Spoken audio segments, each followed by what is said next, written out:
तर सांगलीत स्वाभिमानी स्वराज्य सेनेचं हटके आंदोलन आहे। शिक्षण अधिकाऱ्यांची चौकशी करून निलंबनाची मागणी करण्यात आली आहे। शिक्षण अधिकाऱ्यांच्या तक्रारीचे पत्रक अंगावर लावत हे आंदोलन करण्यात आले। स्वाभिमानी स्वराज्य सेनेची जिल्हा परिषदेसमोर निदर्शन आहेत।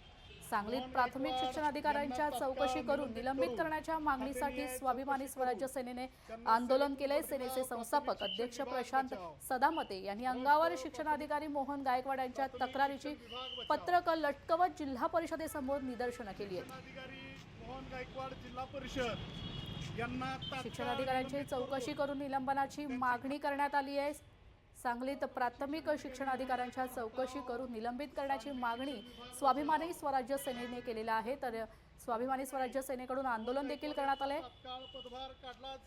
सेनेचे संस्थापक अध्यक्ष प्रशांत सदामते यांनी अंगावर शिक्षणाधिकारी मोहन गायकवाड यांच्या तक्रारीची पत्रक लटकवत परिषदेसमोर निदर्शनं केली आहेत। लोकशाही मराठी ऐका, पहा, जागरूक रहा।